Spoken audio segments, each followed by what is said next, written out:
Boa noite a todos. Uma alegria muito grande podermos nos reunir mais esta noite em torno dos ensinamentos de Jesus, esclarecidos, por óbvio, à luz da doutrina espírita. Ficamos muito felizes e, ao mesmo tempo, é uma responsabilidade muito grande, pois falar de Jesus nos dias atuais é realmente muito desafiador em virtude de tudo aquilo que a sociedade nos conclama a fazer no sentido oposto. Então, nós, embora estejamos felizes, nós rogamos ao Mestre Divino que nos ampare, nos inspire, nos envolva, para que nós podemos, tá bom, João? Para que nós podemos trazer uma mensagem, se possível, consoladora, mas acima de tudo esclarecedora. Porque, como disse o Mestre, é conhecendo a verdade que nós nos libertaremos. Ninguém vai realizar a libertação por nós. É uma tarefa individual, pessoal de cada um. Então, que Jesus nos inspire, para que a gente possa nos aproximar o máximo possível dos ensinamentos que Ele nos legou. E é nesse sentido que nós vamos desenvolver as reflexões dessa noite. Em que sentido, Vinícius? Nós temos refletido muito devido a vários questionamentos que nos são feitos em grupos de estudo sobre as parábolas, os ensinamentos de Jesus, sejam as afirmações, as afirmativas que ele faz de forma direta, que não há dúvida, mas também sobre a forma figurada que ele nos legou os ensinamentos. As parábolas são alegorias, são criações de histórias para nos passarem um conteúdo transcendental, digamos assim, para todo sempre, e que vai pautar as nossas vidas como espíritos que somos imortais, num carreiro ascensional que nos levará até o seio paterno. Recentemente, me veio muito à mente algo que para mim, e para muitos aqui com certeza, é um tanto quanto óbvio, mas que não é assim para todos. E não é por um motivo muito simples. Porque muitos de nós, em encarnações passadas, já transitamos pela fieira do cristianismo, mas não todos. Há espíritos, a propósito, não são colocações minhas, mas os espíritos superiores, constante do Livro dos Espíritos, há muitos espíritos encarnados na Terra pela primeira vez. Não sabemos quem e pouco importa quem é, porque isso não faz a pessoa melhor ou pior. O que faz são suas obras, o seu comportamento diante da vida. Mas nós sabemos que há muitas pessoas que são egressas de religiões e outras não. Religiões no sentido mundano, né? Pois religião, como nós sabemos, tem duplo sentido. Ou a sua etimologia vem tanto do latim como do grego, em que pode ser tanto de religare, do verbo religare, que é nos religar a Deus, como se nós estivéssemos apartados e houvesse a necessidade de uma reaproximação, e isso acontece muito, assim como também de relegere, de fazer uma releitura do quê? Da vida. Uma releitura de tudo que encerra o universo. Por exemplo, fazer uma releitura de o que vem a ser esses pontos luminosos que se acendem à noite na grande abóboda celeste. O que seriam essas estrelas? Seriam planetas? Hoje a astronomia já nos esclarece que quem brilha são estrelas. Os planetas, no máximo, refletem a luz. Mas para quê? O que eles estão fazendo lá em cima? Seria apenas para que nós ficássemos analisando algo bonito, como se fosse um jogo de luzes, para embelezar ou será que há algo mais? Então, fazer uma releitura disso tudo. Mas, como dizíamos, muitos ainda têm dúvidas sobre por que os espíritos superiores, assim como também os inferiores, têm se manifestado ou se manifestaram de forma tão intensa no século XIX e XX. Por que há a necessidade disso? Vejam, eu disse com intensidade. Por quê? Porque desde que há pessoas no planeta, há espíritos.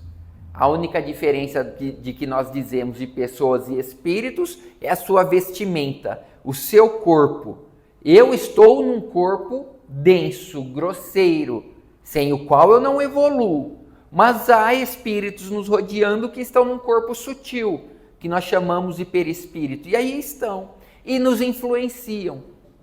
Nos influenciam com pensamentos, com sugestões, de várias formas. Assim como os encarnados nos influenciam de forma mais palpável, digamos assim, né? Mais ostensiva. E os espíritos de forma velada, mas há espíritos. Sempre os houve. Se sempre os houve, sempre existiu aquele, ou existiram aqueles que conseguiam vê-los, ouvi-los, conversar com eles, interagir. E se a gente analisar a história, a gente verá isso. No Egito, na Grécia, em tantos outros lugares, aqui na América mesmo, do norte ao sul, a gente vai ver várias civilizações que mantinham intercâmbio espiritual com essas entidades, que, esclareçamos, não são todas detentoras de conhecimento a ponto de nos conduzir. Sabedor disso, Jesus encarnou na Terra. Para quê? Para nos revelar a nossa existência, quem nos criou e qual é a nossa destinação. E se estamos destinados a algo, por que hoje eu ainda não estou lá? Porque demanda uma jornada em que você vai caminhar, você vai se construir para conquistar a tão desejada felicidade que todos anseiam. Vejam que interessante. Jesus veio e nos ensinou, por exemplo, a sua viga central, que Deus é Pai. Deus é Pai, mas não é Pai meu, não é Pai seu, é Pai nosso, de todos.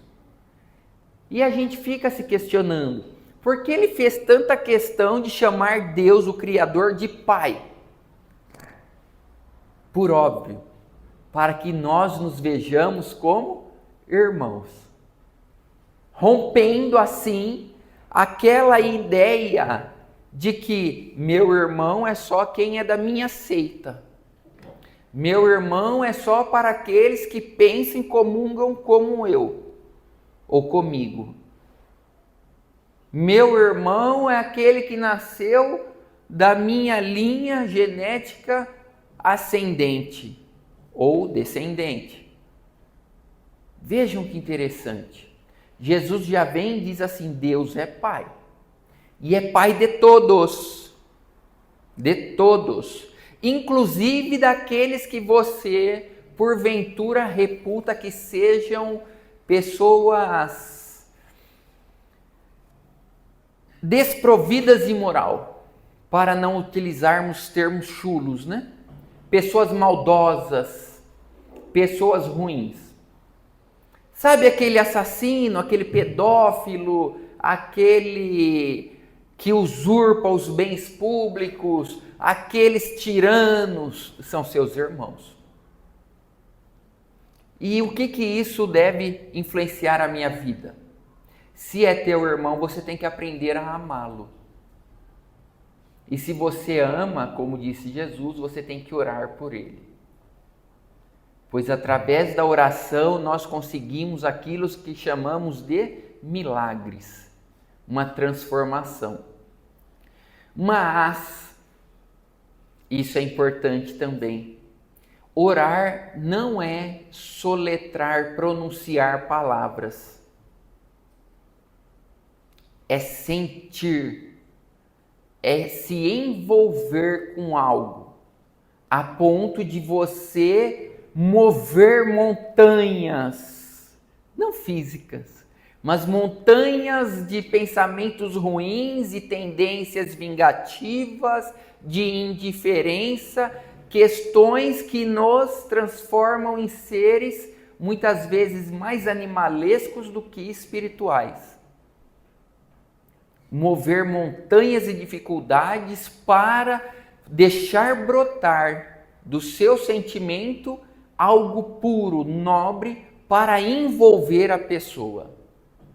Aqueles que participam de reuniões mediúnicas, principalmente de desobsessão, sabem do que eu estou dizendo. Não basta você falar, você tem que sentir. Você tem que se interessar pela outra pessoa, encarnado ou desencarnado, entrar naquele processo dela e, através da compaixão, tentar orientá-la, ampará-la, consolá-la, instruí-la, conduzi-la. Mas vejam, Jesus veio. Ele veio e nos ensinou. Nos ensinou a paternidade divina e nos ensinou mais. A segunda grande viga mestra que sustenta todo o seu edifício, de que nós somos os fundadores do reino de Deus. Somos os criadores, instituidores, como ele disse a Anás, do reino de Deus. Mas cuidado, pois ele nos esclareceu que o reino de Deus não vem com aparências exteriores. O que ele está dizendo com isso? Como registrou muito bem o apóstolo Lucas, que o reino de Deus é uma obra divina no nosso coração. Ou seja, é a nossa transformação moral. É a construção em nós das virtudes que estão em germe dentro de nós e que exigem de nós a nossa participação para eclodirem, para crescerem, para florirem e frutificarem. Vejam que interessante, ele disse-nos tantas coisas, tantos ensinamentos e muitos deles de forma alegórica.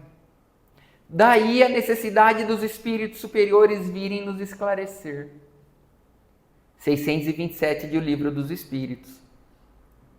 Se Jesus já nos disse tudo, qual a finalidade do ensinamento trazido pelos Espíritos? E vem a resposta. É que Jesus nos ensinou muitas vezes de forma figurada, através de parábolas, ensinamentos abstratos. E é necessário que nós conheçamos a verdade tal qual é, para não pretextarmos ignorância diante das situações. Ah, não, mas é que eu entendo, o que nós entendemos pouco importa. O que importa é o que Jesus disse e como são as leis divinas. Ah, mas aqui eu quero. Nós não temos que querer nada além de nos submetermos, nos conformarmos às leis divinas. Mas como eu vou me adequar às leis divinas se eu não as conheço? Daí a finalidade do Espiritismo. Dizer-nos, olha, a lei divina está dizendo tal coisa, é assim que você tem que agir. É dessa forma que você tem que se comportar. Você tem que mudar sua forma de pensar. Você tem que compreender tais situações. Você tem que entender isso, aquilo, aquele outro. Por exemplo, o que é caridade? Ah, caridade? Caridade é dar alguma coisa para alguém. Não, eu estou falando caridade, não estou falando de esmola. Dar alguma coisa para alguém, até um indiferente dá para se livrar do pedinte. Vem alguém pedir, tchau, tchau. Isso é esmola. O que é caridade? É repugnável a esmola? Não, de jeito nenhum. 888 de O Livro dos Espíritos. Mas isso é muito fácil e muitas vezes vai agir de uma forma tão negativa sobre aquele que recebe a esmola que ele vai ficar indignado. Se ele estiver passando necessidade, não por vontade própria, mas porque perdeu o emprego, alguém adoeceu em sua família e ele se viu na iminência de ter que mendigar. Aí você vai lá, pré-julgando-o, entrega algo e ele fala assim: pô, como os seres humanos são ruins. Ele vai alimentar nele um pensamento daquilo que nós queremos que ele entenda, que nós somos indiferentes, ruins, maldosos. Porque maldoso e ruim não é só quem faz ou comete crimes no sentido vulgar da palavra. É o indiferente moral. É aquele que não está nem aí para o seu próximo. Pois não fazer o bem é fazer o mal. Ensinamento dos Espíritos Superiores, 629 de O Livro dos Espíritos. Ah, então não fazer o bem é fazer o mal? Não sabia. Isso. Então nós temos que saber como nos comportar em todas as situações para que nós não cometamos o mal. E detalhe, hoje quando se fala em diabo, nós personificamos uma figura, não é? Ah, o diabo é alguém com chifrinho, com rabinho, pata de cabra. Olha onde vai a mentalidade do ser humano. Quando o diabo, ou diabolos, é simplesmente aquele que pratica o mal.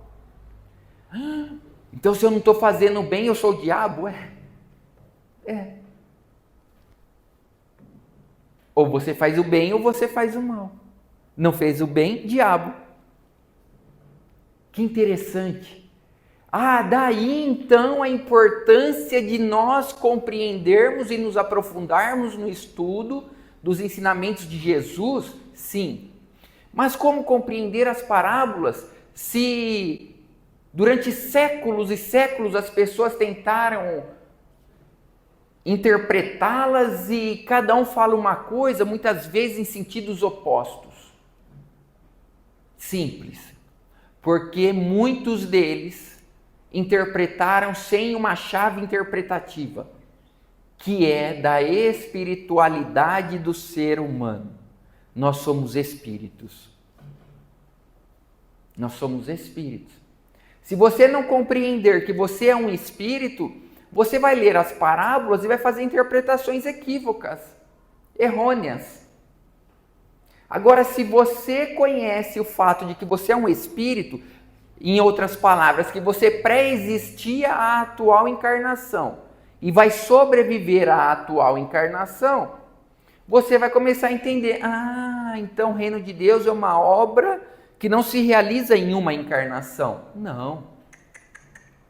Ninguém nunca conseguiu e nem conseguirá. Por quê? Porque é uma obra divina muito grande, extensa. Uma encarnação é uma fração de milésimos de segundos.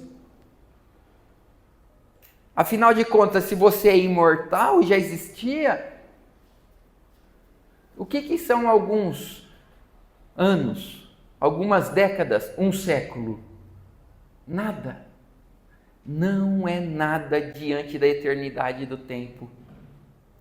Então nós vamos compreendendo que falta-nos muitas vezes os elementos, os critérios interpretativos adequados para extrairmos dos ensinamentos de Jesus a realidade profunda que ele tenta nos ensinar.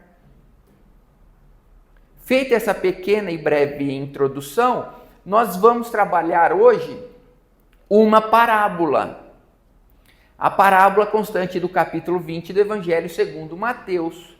A parábola que foi denominada, que ele nunca deu nome às parábolas, mas convencionou-se chamar de a parábola dos trabalhadores da última hora.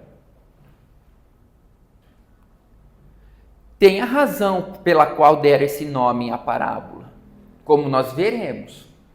Mas que fique claro, Jesus nunca deu nome às parábolas. Ele simplesmente, quando questionado por alguém, ele ia lá e falava assim, deixa eu ensinar essa pessoa sobre isso. Mas eu quero ensinar de uma forma que não seja apenas para ela, que seja de uma forma abstrata, que vá atingir gerações futuras. E que não se encerre apenas no exemplo específico, que vá além, que transcenda.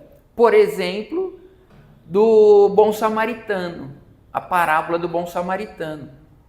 E é interessante porque se você for peregrinar por Jerusalém, vão falar assim, tá vendo esse canto aqui, ó? Foi aqui que o samaritano acudiu o mercador. Olha, foi aqui, ele estava passando, descendo de Jerusalém para Jericó, e nesse ponto ele se deparou com um homem nu que havia sido assaltado. E ele, movido de intensa compaixão, foi até o encontro daquele homem e ungiu suas feridas com azeite e vinho. Colocou-o sob a montaria, levou até uma estalagem. E ali pagou a estalajadeiro. Falou, olha, estou deixando aqui um dinheiro para que você cuide dele. Mas, se necessário, eu estou pagando tantos dias. Se necessário, você pode acudi-lo por mais dias. Que no meu retorno eu vou te reembolsar. E disse Jesus, e ali, antes do samaritano passar, passou um levita, passou um sacerdote e viraram-lhe as costas. Se você for em Jerusalém, vai mostrar o local que isso aconteceu. Mentira, né? Porque é uma parábola. Aquilo nunca aconteceu do jeito que Jesus disse. Foi um ensinamento.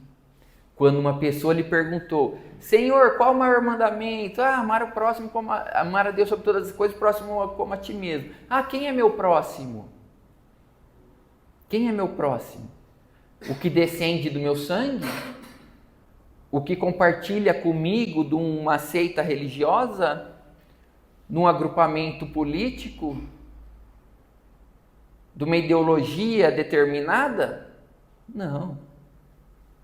Aí ele disse, contou essa história, criou essa história, dizendo assim, olha, ele sabia que quem lhe questionava era um fariseu, que tinha por opositor, os samaritanos. Eles se julgavam melhores, os fariseus, aos samaritanos e também aos saduceus.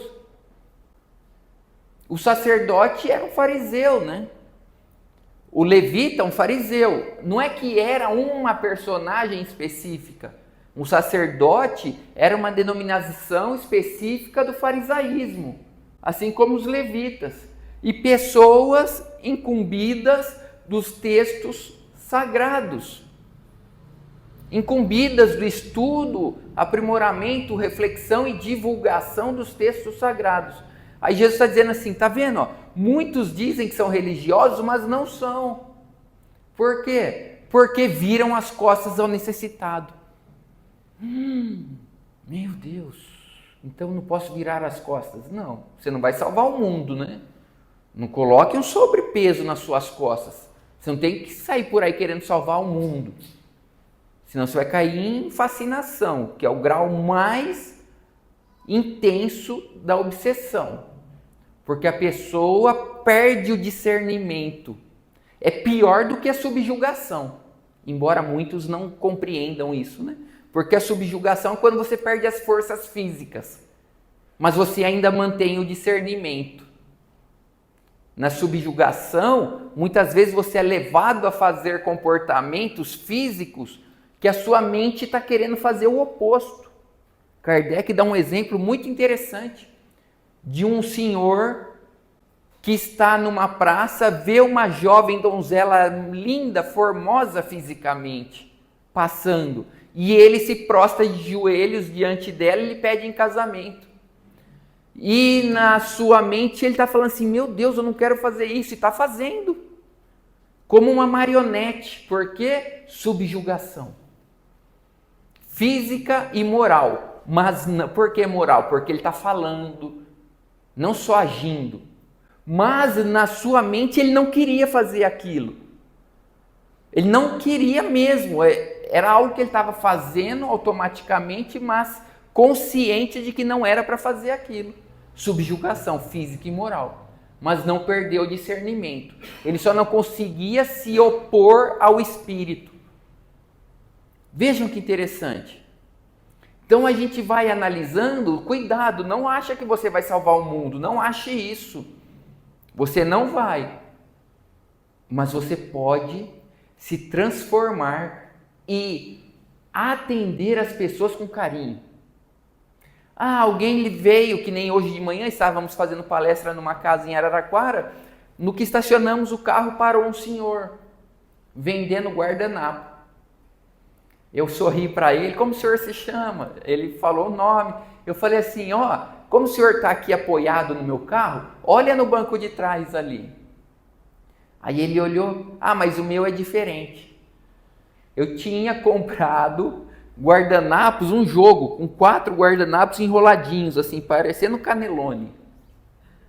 E o dele era esticado, individual. Mas o meu é diferente. Eu falei, eu agradeço.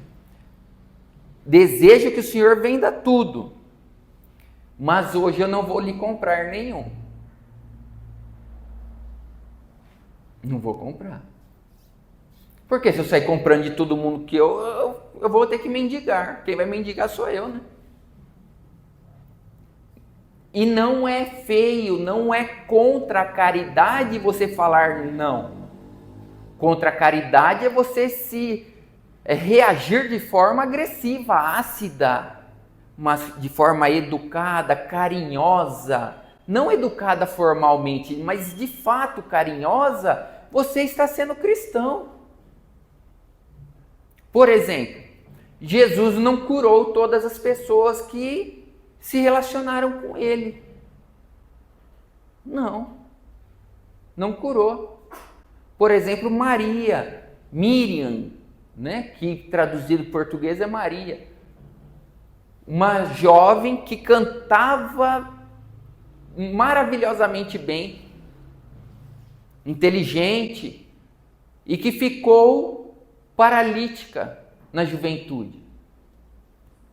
Ela se depara com Jesus, Jesus lê a sua estrutura espiritual, todo o seu arcabouço que ela havia conquistado, sabia das tendências dela e lhe respondeu quando questionado, tu podes me salvar? Falou, posso. Mas por você eu farei muito mais. Pois o te salvar, na sua leitura, é o restituir o movimento de suas pernas. Mas isso seria pouco para mim e para você.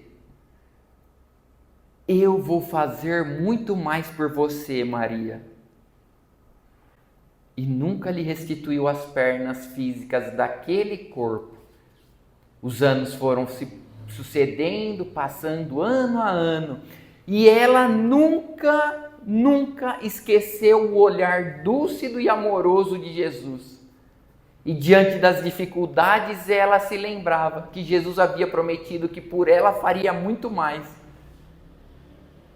Aí ela percebeu que ela foi se tornando uma pessoa resignada, uma pessoa calma, uma pessoa paciente, uma pessoa que mudou a forma de ver e enxergar a vida. Graças ao quê? A paralisia das suas pernas. E Jesus fez o que por ela? Se fixou na mente dela. Gravou a sua personalidade na mente dela para que ela tivesse um referencial e assim se transformasse em alguém melhor. Então vejam, as parábolas são isso.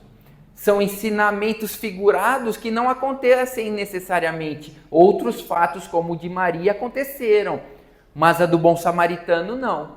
E hoje nós vamos interpretar uma que é dos trabalhadores da última hora. Para quê? Por quê? Para ver se nós de fato estamos fazendo jus, como dizemos no direito, né? Se estamos sendo dignos de todo esse investimento que Jesus fez em nós, por nós. Maria foi digna. Ele não fez nada físico por ela. E fez tudo ao mesmo tempo por ela. Que é o que ele fez por nós. Nos deu ensinamentos imorredouros para que nós nos pautemos neles e nos transformemos em pessoas melhores, em anjos. Pois todos nós um dia, mais cedo ou mais tarde, seremos anjos. Todos. É da lei. Por mais teimosos que sejamos, por mais renitentes, por mais preguiçosos, num determinado momento da nossa jornada evolutiva, nós vamos nos cansar e falar: seja feita a tua vontade, Pai. E seremos assim uma pessoa nova, um sujeito novo, e que fundaremos o reino de Deus no coração. A parábola que selecionamos, como dissemos, está no capítulo 20 do Evangelho de Mateus, diz mais ou menos assim. Por que mais ou menos? Porque cada tradutor vai alterar um pouquinho as palavras, mas o ensinamento é o mesmo. Tá? Isso é importante. Com o passar dos anos, os estudiosos estão cada vez conseguindo extrair mais dos ensinamentos. Por quê? Porque eles estão contextualizando o texto com o contexto da época do Cristo. Por exemplo, muitos achavam, naquela brocardo popular que se tornou popular, né? É mais fácil entrar o camelo pelo buraco de uma agulha do que um rico entrar no reino dos céus. Já ouviram falar disso? O que é agulha? O buraco de uma agulha. Aí teve uma pessoa lá que falou assim: não, agulha, tá errado, tá? Mas chegaram nessa interpretação. Olha como vai a mente humana, né? A agulha é a entrada da cidade. Aquela porta, aquele portal que tinha, eles davam o nome de agulha. Por isso que o camelo passa.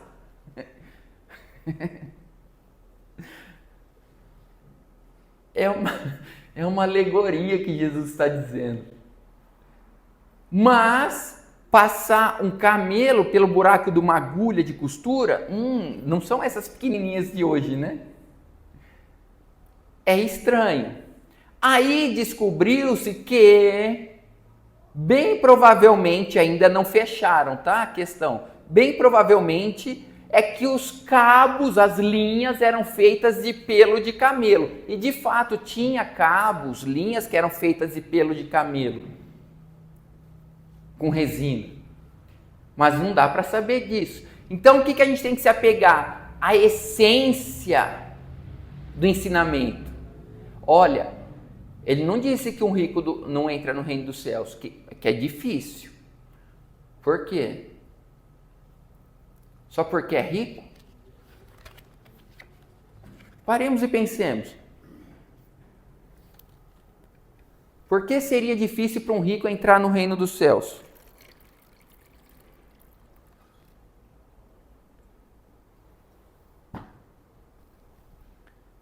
Quem é rico sabe, eu não sei, só sei de saber dos outros, né? De ver a vida dos ricos.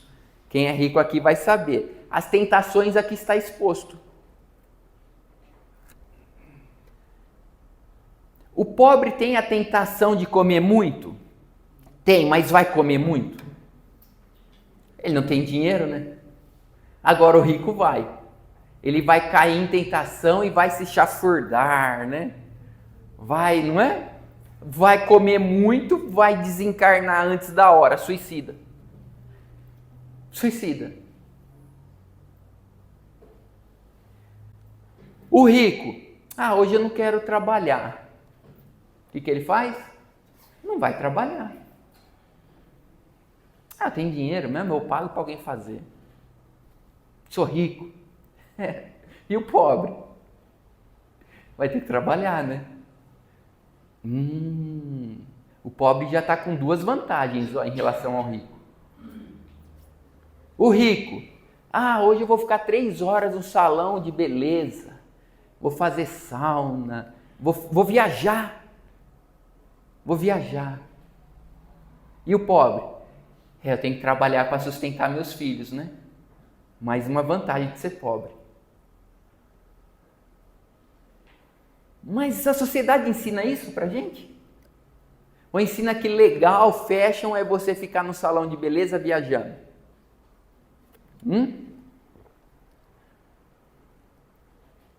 Tá vendo como a gente tem que tomar cuidado com os conceitos sociais diante das leis divinas? Estão querendo reduzir no Congresso Nacional a jornada diária máxima do trabalhador, né? Realmente querem condenar o trabalhador também à desgraça. O evangélico não pode defender isso. De jeito nenhum. O que Jesus disse a respeito do trabalho? Meu pai trabalha o tempo todo e eu também trabalho. Mas que é bom ficar na ociosidade, né? Só que espiritualmente é uma desgraça, uma falta de graça.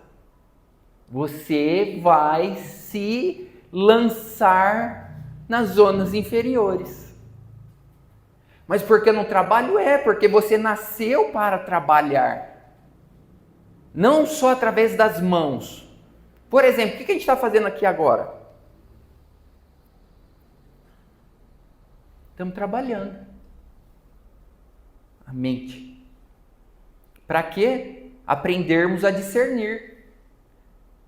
Dizem os espíritos superiores, trabalho é toda atividade útil. E disse Paulo de Tarso aos Filipenses, que o vosso amor cresça em todo conhecimento, para que tenhais pleno discernimento a fim de provares e aprovares as coisas santas da vida. Mas a gente quer preguiça, ócio. A gente quer gozar os prazeres da vida. Cuidado! Você está elegendo o reino da matéria, de Mamon, e não o reino dos céus. Percebem as ilusões que nós temos que lutar contra no dia a dia? Então, nessa parábola, Jesus vai falar disso. Querem ver? O reino dos céus é semelhante a um pai de família que saiu de madrugada a fim de aliciar, arrebanhar trabalhadores para a sua vinha. Trabalhadores.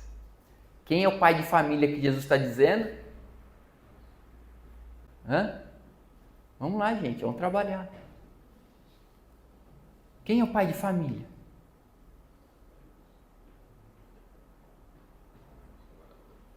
Não, pai de família. Quem é o pai? Deus. O reino dos céus é semelhante. A gente não sabe o que é Deus? Então ele tem que fazer analogias. Para vocês entenderem, é o que Jesus está dizendo, é isso. Para vocês entenderem, você quer saber o que é o reino dos céus? Tá bom. É como se fosse um pai de família que saiu para aliciar, arregimentar, arrebanhar trabalhadores para a sua vinha. E saiu de madrugada, hein?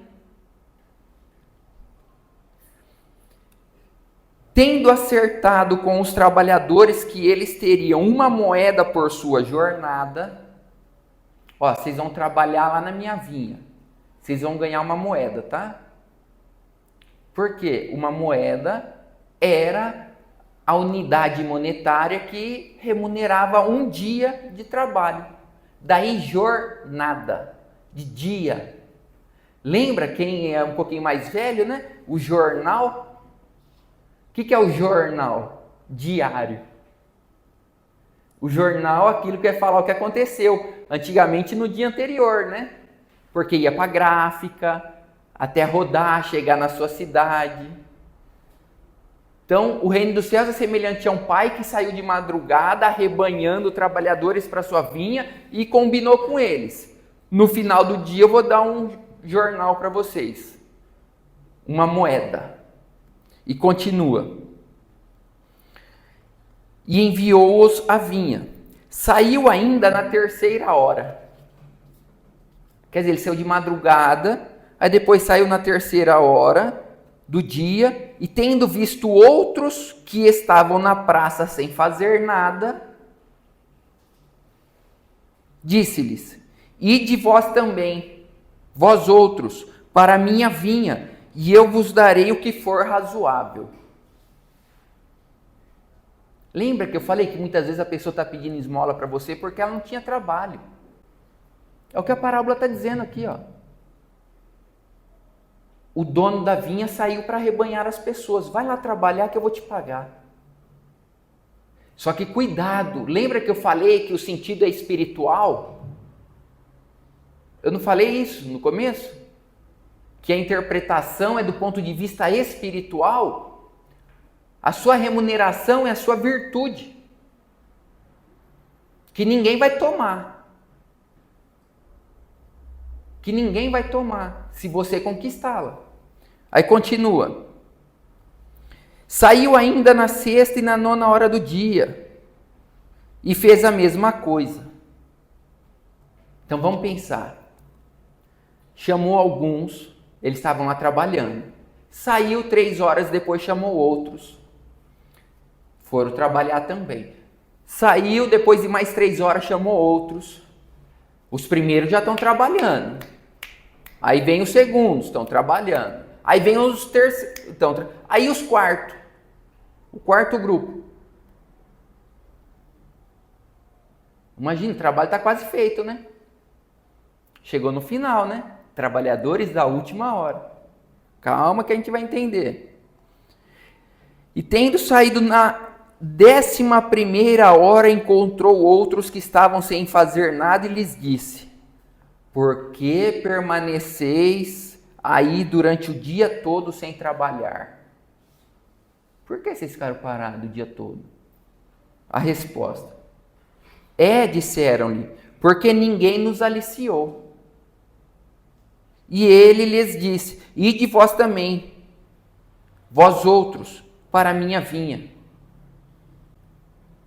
À tarde, tendo chegado, o senhor da vinha disse àquele que tinha incumbência dos seus negócios, ao administrador: chamai os obreiros e lhes pagai, começando desde os últimos chamados até os primeiros. Aqueles, pois, que não tendo vindo para a vinha, senão quando a 11ª hora estava próxima, receberam uma moeda cada um. Pô, os caras trabalharam pouco e ganharam uma moeda? Imagina, eu estou trabalhando desde o começo, né? Quantas moedas eu não vou ganhar? Os que foram aliciados primeiro, vindo a seu turno, creram que se lhes daria mais, mas não receberam além de uma moeda cada um. E em recebendo, eles murmuraram contra o pai de família, dizendo: esses últimos não trabalharam senão 1 hora, e vós os tornais iguais a nós que carregamos o peso do dia e do calor? Seria justo? Pô, um trabalhou o dia inteiro, o outro trabalhou 1 horinha e vai receber a mesma coisa. No aspecto material seria justo? Nós não estamos falando do aspecto material. Estamos falando do aspecto espiritual. Mas em resposta, ele disse a um deles: peraí. Eles murmuraram, os que estavam trabalhando há mais tempo, contra o pai de família. Eles murmuraram contra quem? Contra Deus. A gente não faz isso? Mas por que minha vida é tão difícil e a do outro é tão fácil? Nós estamos murmurando contra Deus, que fez tudo e toma conta de tudo. É o que Jesus está dizendo aqui, ó. Cuidado para não murmurar. Porque se você murmurar, você está blasfemando contra Deus. Sede resignado. Mas em resposta, o pai de família disse a um deles: meu amigo, eu não vos fiz injustiça. Não acertastes comigo uma moeda pela vossa jornada? O que a gente combinou, estou te pagando. Tomai o que vos pertence e ide. Por mim quero dar a este último tanto quanto a vós. Não me é, pois, permitido fazer o que quero? Eu que sou dono de tudo, não posso fazer o que eu quero?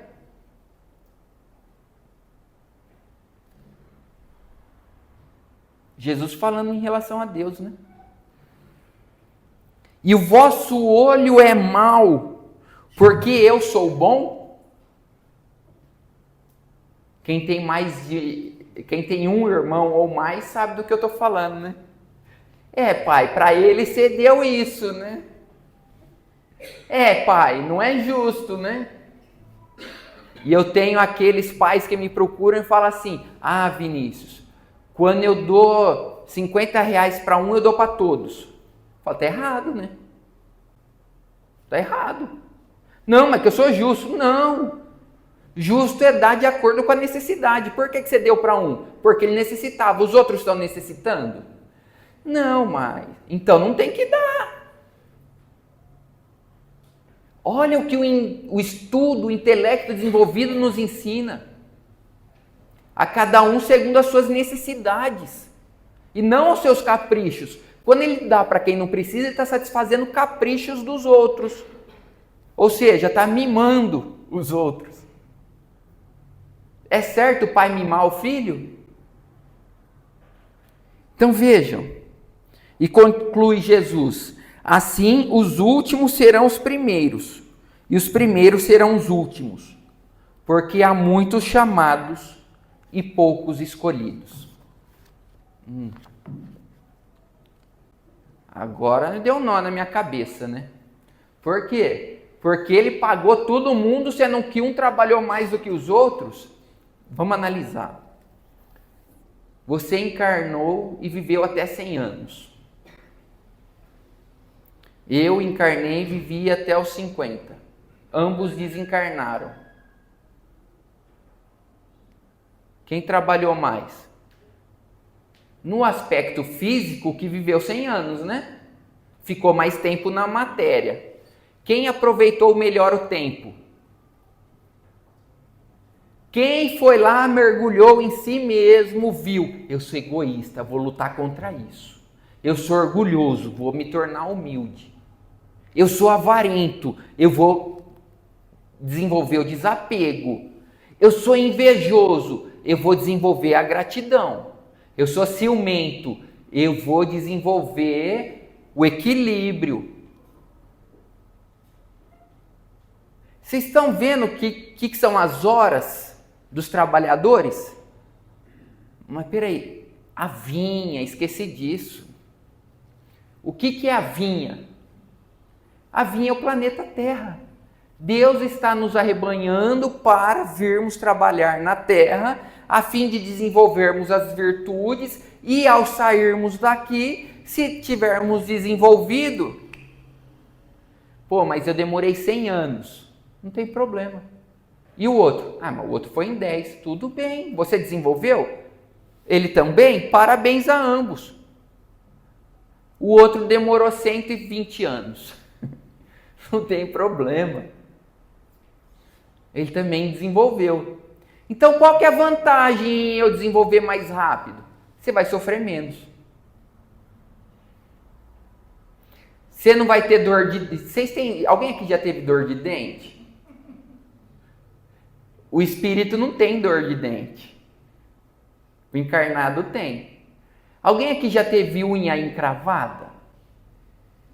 Alguém já levou uma pancada na cabeça?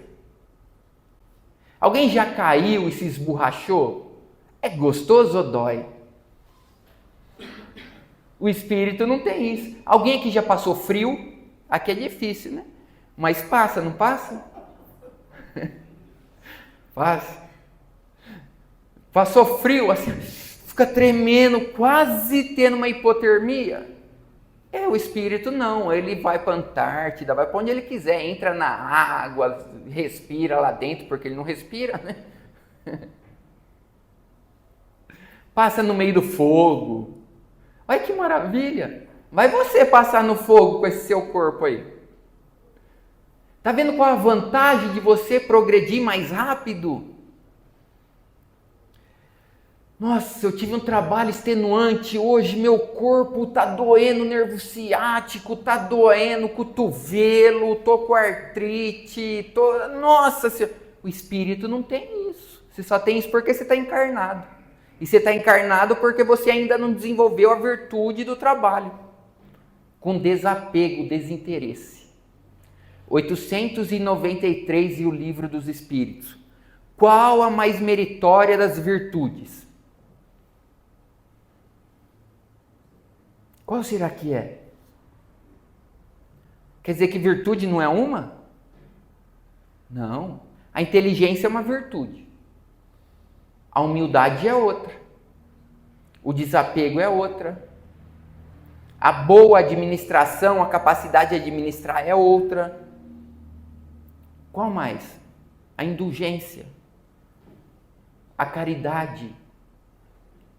Qual mais? Vamos, gente, vamos falar a virtude. Qual virtude que lhes vem à mente? O perdão. Gratidão.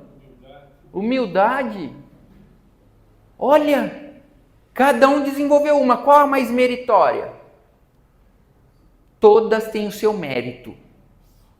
Mas a mais sublime de todas é a praticada de forma desinteressada. Eu vi o Livro dos Espíritos em algum lugar aqui, não vi? Não. Achei que tivesse aqui, foi no centro de manhã. 893 e o Livro dos Espíritos. Chegando em casa, leiam. Pergunta, qual a mais meritória das virtudes? E vem a resposta, é um pouco extensa. E no finalzinho vai falar assim, o sublime da virtude é o desinteresse. Por exemplo, isso é difícil, hein? Eu acho que vocês conseguem, eu ainda não consigo. Fazer o bem para alguém, a pessoa paga você com ingratidão. Você faz o bem para a pessoa sai falando mal de você. Aí ela vem de novo. Como que você vai fazer agora? Você vai lembrar da ingratidão dela ou vai fazer o bem de novo? Eu gosto de exemplo, né? A gente tinha um restaurante e tinha um senhor que ia todo dia por volta das 11, 11h30, um andarilho, pegar marmitex. Eu dou risada de lembrar. Ele chegava lá sempre mal-humorado, né? E a gente, oi, tudo bom? Vem aqui, eu vou pegar uma marmitex para você, tá pronto já. Ele não gostava de esperar, né? Aí um dia eu acho que ele não dormiu bem, ele chegou lá e falei assim, a comida não tá pronta, então vai ter que esperar a comida ficar pronta e eu já monto seu marmitex. Ele virou e falou assim, você acha que eu venho pegar comida aqui porque eu gosto da sua comida? Eu comecei a dar risada. A minha mãe, que ela fazia comida, né, começou a soltar fogo. Como é que é? Ela gritou lá da cozinha e eu dando risada. O meu pai que estava bravo, quando viu eu dando risada, mas que você vai dar? Eu falei, pai, ele é necessitado não só do pão que alimenta o corpo. Vamos acalmar a mãe. Vamos acalmar a mãe, porque era capaz de sair de lá e enforcar o cara. Já viu mulher brava? E minha mãe era cozinheira, né? Ela tinha uma força que nenhum de nós aguentava com a força dela. Vamos acalmar a mãe. Aí ele lá falando da rua. Que eu só como a comida suas porque é perto de onde eu moro. Porque não sei... E eu dando risada, né? O Sandro dando risada. No dia seguinte ele estava lá. Você vai dar uma marmitex? A gente foi dar um marmitex com alegria de novo, né? Aliás, aquele dia foi com alegria. Por quê? Porque a gente falou assim, esse aí é resignado, come a comida sem gostar, mas come. Olha só a ingratidão. A ingratidão, como é difícil lidar com a ingratidão. Jesus lida com a nossa cotidianamente. E Deus, então? E Deus? Quando a gente reclama de ter que trabalhar, quando a gente reclama do que a gente está comendo, nossa, mas eu vou comer isso de novo hoje? Eu vejo jovens, né? Mas não tem Coca-Cola? Ah, mãe! Eu lembro o sobrinho de um primo meu, a gente estava confraternizando, ele chegou vindo um rap, né? Ah, que os manos do morro, tem que amparar os manos do morro, que coitado dos manos do morro, que os manos do morro, correntona, só que era um playboy metido a malandro, né? Aí o primo virou, o tio dele virou e falou assim, viu? Ontem você quase espancou sua mãe porque não tinha Coca-Cola na mesa, agora você vem falar de dar as coisas pro pobre? Se eu fosse seu pai, ia fazer você comer pão todo dia, ia pegar o dinheiro que gasta com a sua comida e mandar para os pobres e falar, não é isso que você quer? As músicas que você escuta. Aí o menino arregalou o zoião, né? Papagaio. Isso que nós temos que tomar cuidado. Eu contei esse exemplo para a gente tomar cuidado nas vezes que a gente faz isso. Que a gente blasfema contra Deus. Que a gente tripudia em cima do que a gente tem. Sendo que tem muitos que não tem nada. Não tem nem roupa para ir num encontro como esse. Essa é a diferença. Eis a finalidade do ensinamento de Jesus esclarecido à luz da doutrina espírita. Nos mostrar. Alguém falou gratidão por ali, né? Você, né, amigo? Falou gratidão. O tanto que nós temos que ser gratos por tudo que temos, pelo corpo. Eu fui fazer palestra numa cidadezinha aqui perto, não vou falar o nome, que às vezes alguém pode, né? A gente vê que às vezes a pessoa ou também transmite, né? Aí chega lá, né? Eu fazendo palestra, estava feliz, por óbvio que eu estava feliz. Mas no fundo, assim, ó, tinha um jovem, coitado, numa cadeira de rodas, e ele me tocou de uma forma assim tão intensa que eu falei assim, meu Deus, como eu tenho que ser grato pelas minhas mãos ativas, que só ficam inoperantes quando eu sou preguiçoso. Como eu tenho que ser grato pelos meus membros todos saudáveis. O máximo que eu tenho é o nervo ciático inflamado, problema no ombro, só. Nada além disso.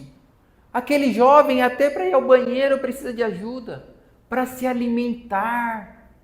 Eu tenho que ser grato. Tenho que ser grato. A gente se lembra de ser grato sempre?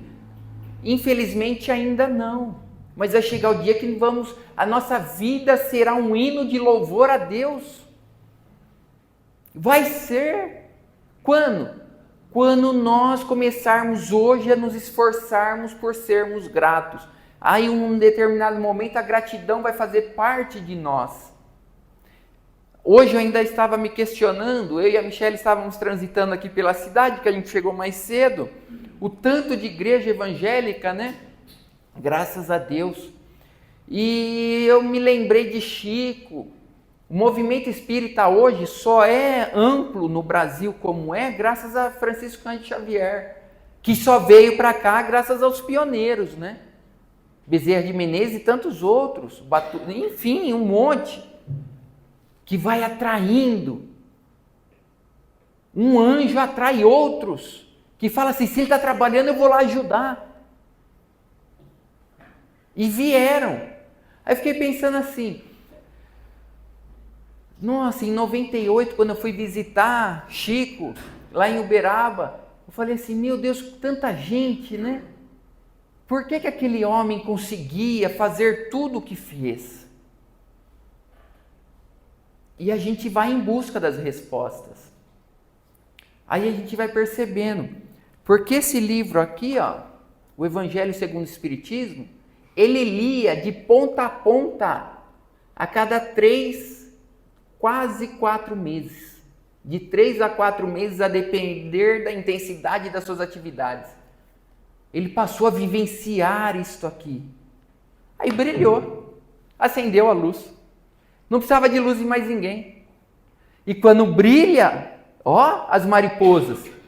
Não é assim à noite? Se você acender a luz de casa no meio do breu e deixar as janelas abertas, você vai ver o tanto de inseto que vai, né? É assim que acontece.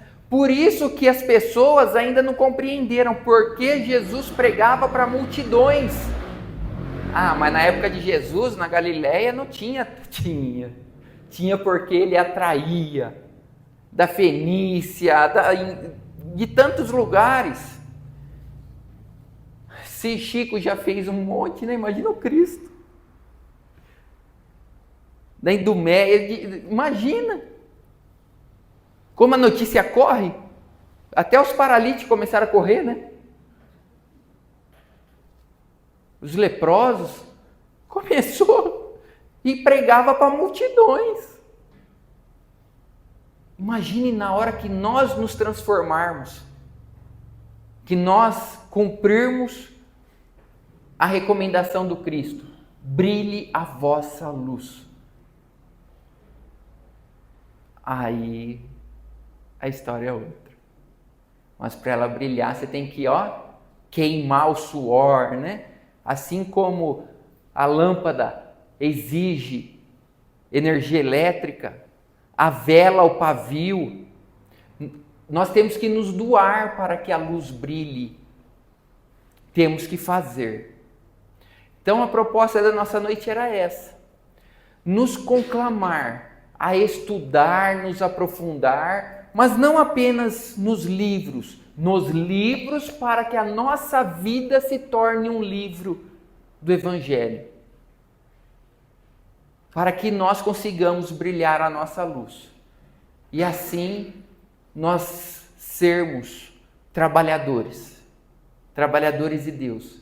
Da última hora, sim. Por que da última hora? Porque desde antes do Cristo há trabalhadores trabalhando.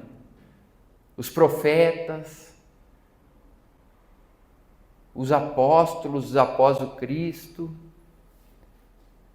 Chico, Irmã Dulce, Madre Teresa. E nós estamos sendo conclamados, convidados a fazermos parte dessa caravana que serve por amor, que trabalha porque sabe que é o trabalho que enobrece a alma. Que Jesus nos ampare, nos inspire, nos envolva a todos. Que tenhamos uma excelente noite, que possamos nos reunir, quem sabe, no plano espiritual e assim darmos continuidade sempre a esta jornada, com gratidão, com humildade, com benevolência, com indulgência e assim cumprirmos o mandamento de Jesus: amai o vosso próximo como a ti mesmo. Muito obrigado.